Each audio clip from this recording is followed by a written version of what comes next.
Hello everybody, how are you doing? I'm just setting up my computer so that I'll be able to see comments, and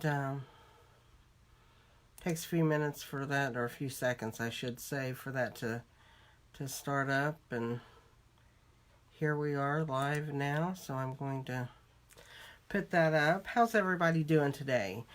My name's Rita Holmes, and I'm an independent demonstrator with Stampin' Up. I'm just now starting to do videos, so just bear with me.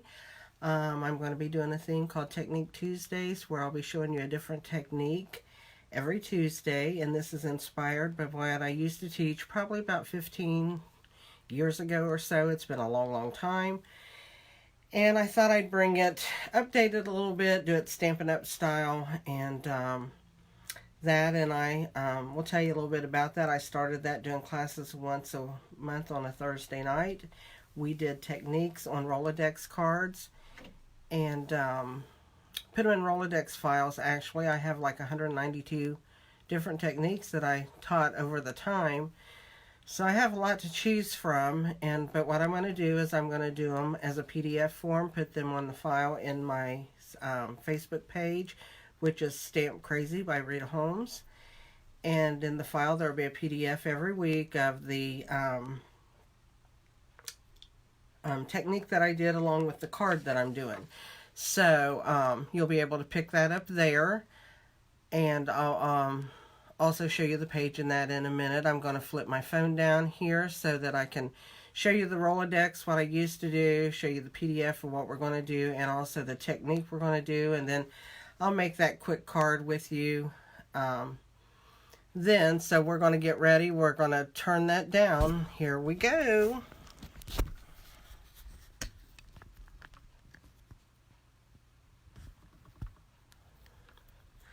So hopefully this has my card in spot and not my cord. My phone was dying. So let's see what we have here before I get started and everything that I want to tell you.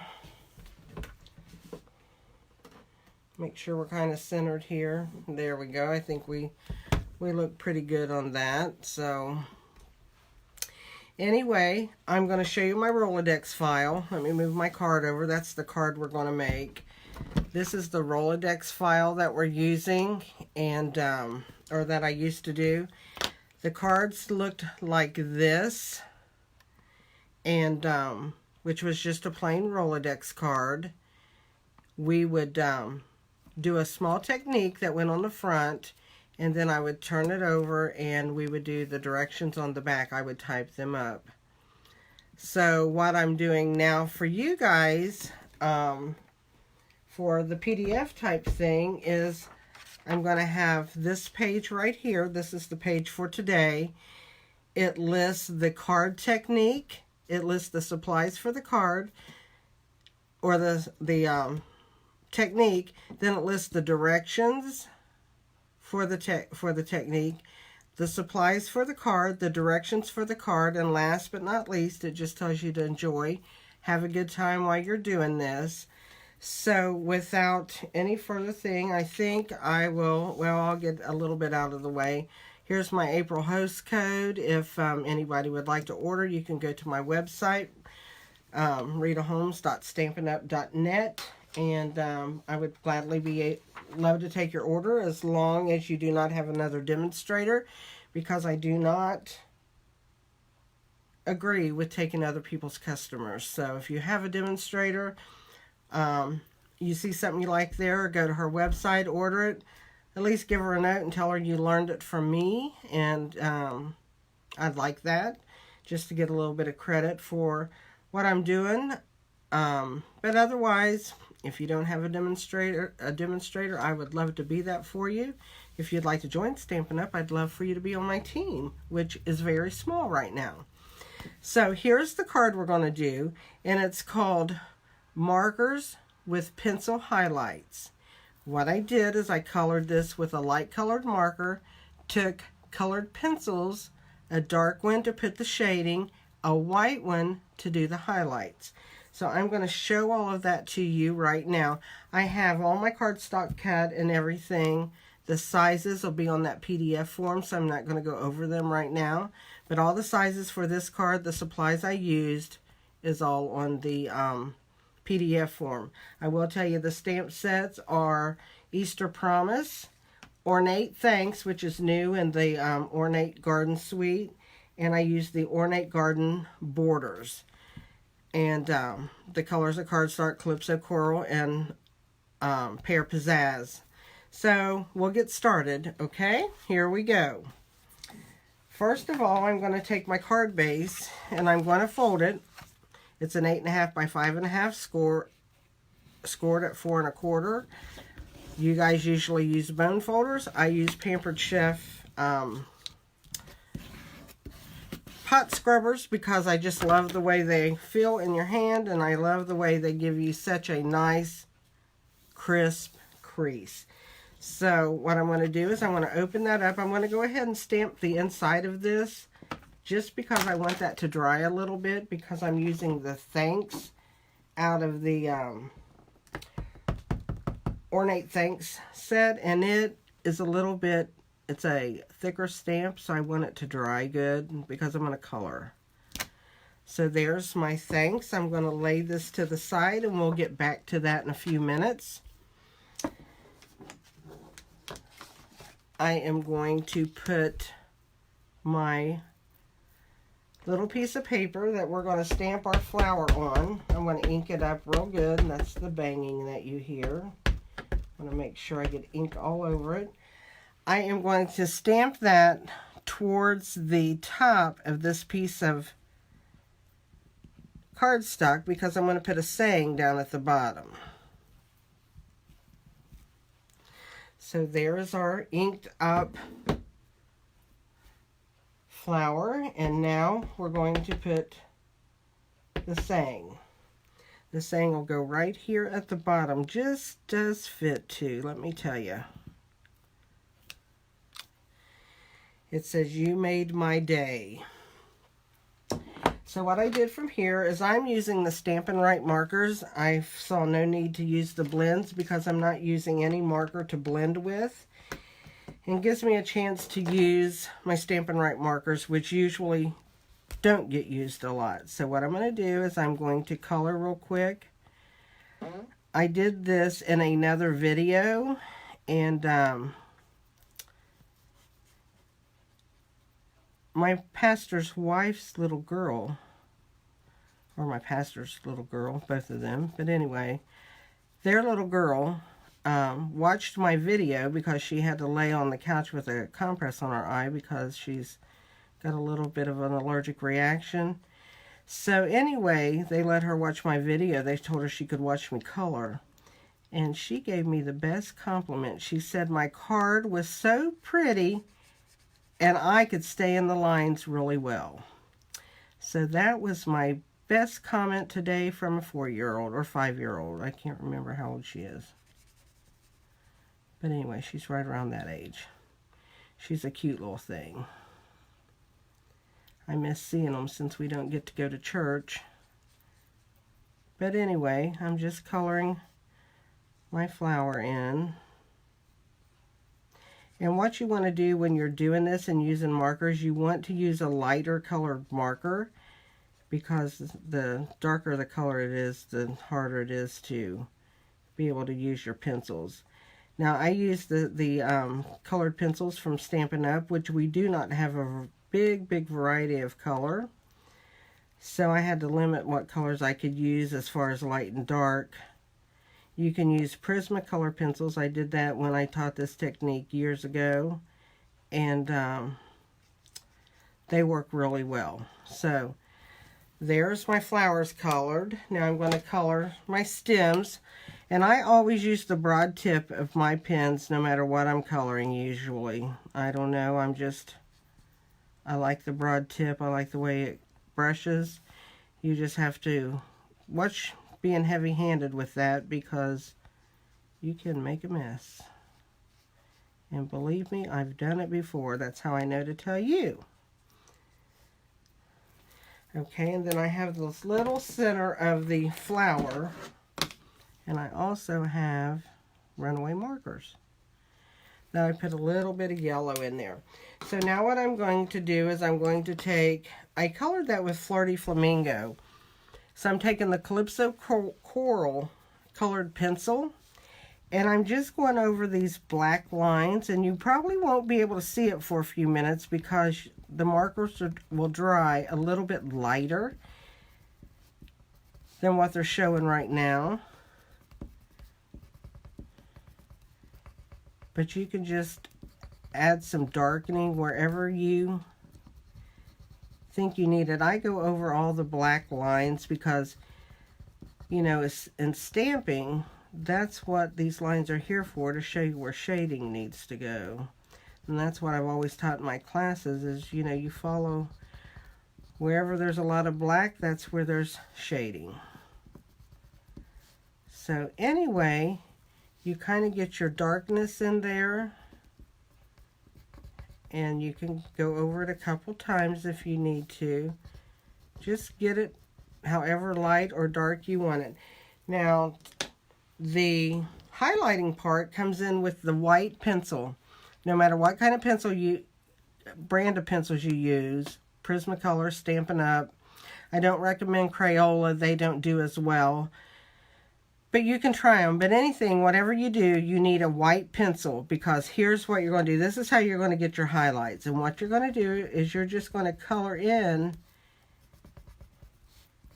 where you might want it to be a little lighter. There's no really blending to this. You're just coloring. And we all like to color, I hope. I love to color. I liked to color when I was a kid, and I love to color now.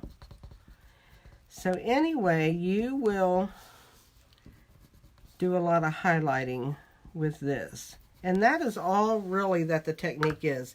It's done. Let me hold it up a little closer for you. See if you can see that highlight on each of those petals.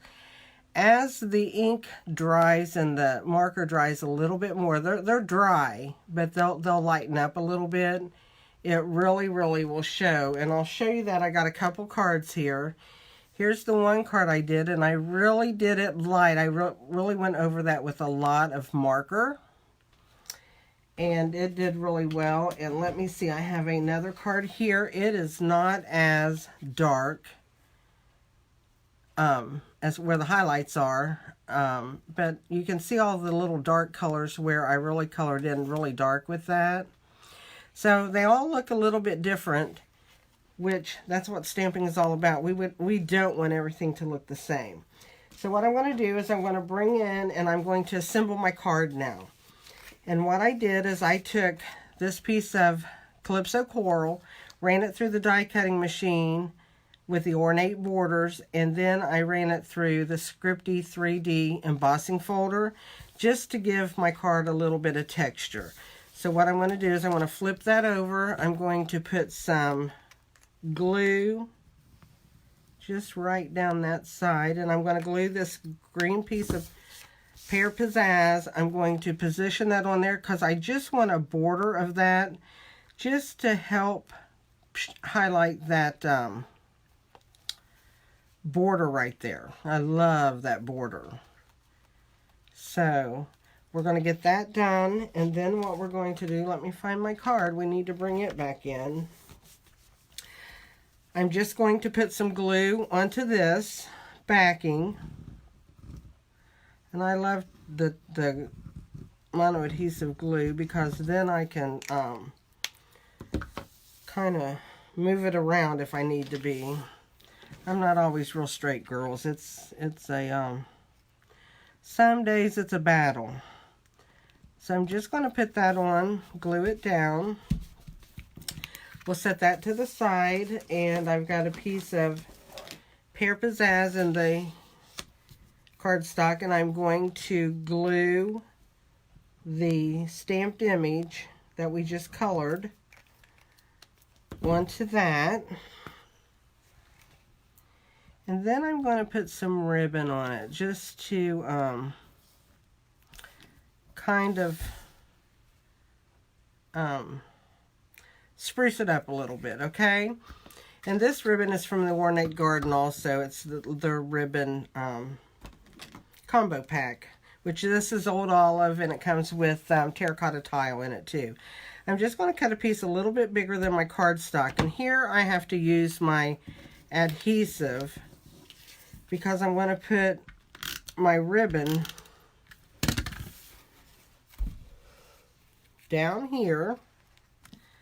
I'm just going to hold that straight across and glue it down. Sure I am. Easier said than done. Okay, then what I'm going to do is I'm going to take another piece of ribbon. I'm just going to cut off a small piece. I'm going to run it under what I just did, and I'm just going to tie a knot. And this is just because I do not like to bring the ribbon all the way around and tie a knot, because my ribbon, I always feel like it's loose, and I don't like that. So this is what I do. And I just tie a knot and trim my ends. That's my cheating way of not having to make a bow and putting a little ribbon on there. And what I did with this then is I pop dotted it onto, let me find my pop dots, girls, right here. We're going to pop dot this onto my card. Now, you know, you don't have to get silly with pop dots. I put 4 usually on this size and then 1 in the middle. You don't need to go all the way up and down the sides and stuff. This will hold it. You mainly just want to hold it onto the card and have it be even on there so it's not one side's, when they touch it, you know, kind of flattens out. So we're going to bring our card back in. We're going to take our pop dotted image and we're just going to lay it on our card wherever you want to lay it. I just like to offset it right there. And to finish my card, I'm going to open it up, and where these little white highlight places are in the letters, I'm just taking the Fleur de Flamingo marker and coloring in those highlights to give a little bit of color to the inside and makes it look like it's got a little bit of dimension. So there's my card. There's the technique. I hope you enjoyed it. Oh, one more thing. I almost forgot my favorite thing, putting on some jewels. I'm just going to add a few jewels with my pick tool because I love my pick tool. So we're just going to add a few jewels onto that, and then that is going to be a finished card. I hope you enjoyed it. If you have any questions, just comment below. I'll get with you. You can always send me a message, or you can email me at ritaholmes0611@gmail.com. And I'd be happy to converse with you and help you with anything on these techniques that I'm going to show you. That's all I have today. And as far as techniques, I hope to see you back next Tuesday at 10 o'clock on my Facebook page, which is Rita Holmes, or Stamp Crazy by Rita Holmes. I also have a YouTube page, which is Stamp Crazy by Rita Holmes.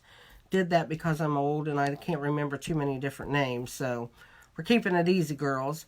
But anyway, I have only one video on my YouTube. I'm going to start doing that more, I hope. This is all new to me.